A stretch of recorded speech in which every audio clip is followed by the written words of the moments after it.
Let's now discuss the US presidential race. As America inches closer to the day of voting, climate change is increasingly becoming a hot topic.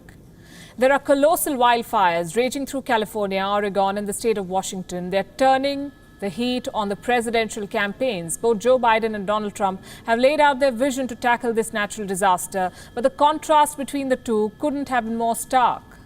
And before I tell you how, let me share some quick facts with you. 4.5 million acres of land has been burnt since August. 6,200 homes and structures have been destroyed. 3 million more homes are at the risk of being ravaged. 36 lives have been lost.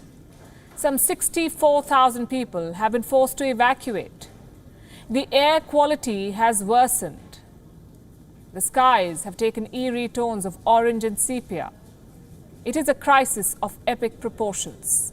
How are the presidential candidates responding? What promises are they making? I'll start with the man in charge right now, Donald Trump. He has never really been a believer in climate change. He's called it a hoax.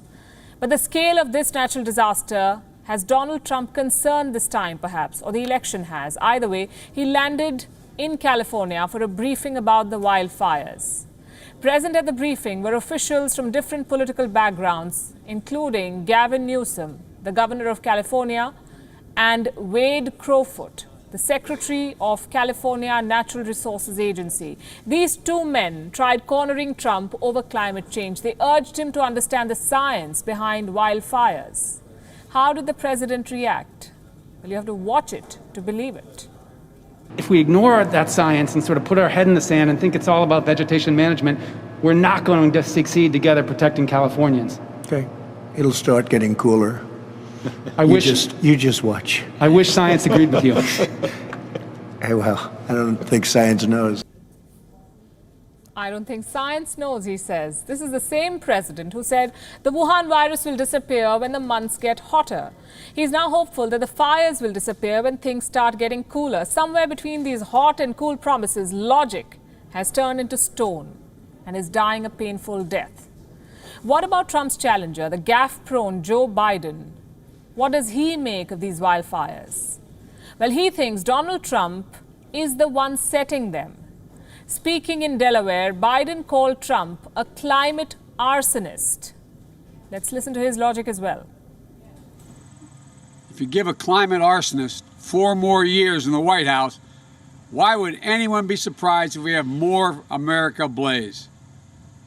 If you give a climate denier 4 more years in the White House, why would anyone be surprised when more of America is underwater? We need a president who respects science, who understands that the damage from climate change is already here. Unless we take urgent action, it will soon be more catastrophic. We need a president who respects science, said Joe Biden. Too bad the bugs in Delaware did not seem to agree. They kept disturbing Biden's speech. They sometimes landed on his shoulder and sometimes on his face. Biden passed it off as an omen. The brunt falls disproportionately on communities of color, exacerbating the need for environmental justice. Sorry, as a bug. Speaking of the environment. Speaking of bugs, according to a security researcher at App Analyst, a privacy bug in Joe Biden's campaign app may have exposed the personal information of millions of Americans. Allow me to explain how. A feature in the Vote Joe app allows users to sync their contacts with the app to see if their friends and family have also registered to vote. So when it finds a match, this app displays the person's name, age, date of birth, and a list of recent elections they voted in.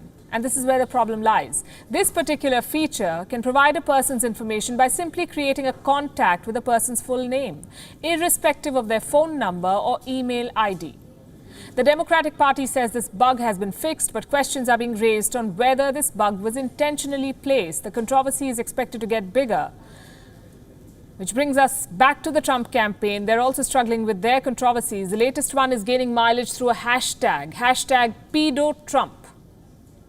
It's been trending in America. It was first used by MidasTouch.com, a left-wing political organization. It put out a video along with this hashtag.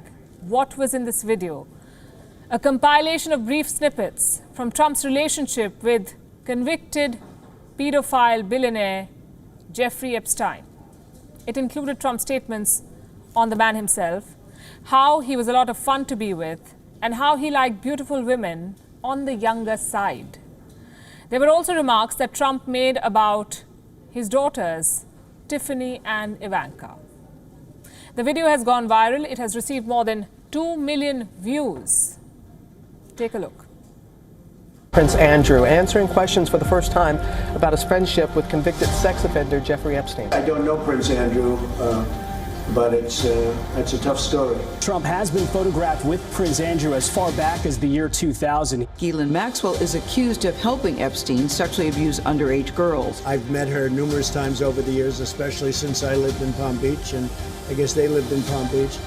But I wish her well. You know about sexual predators and things like that. I mean, you sure. are one. All right, I was going to say that. But,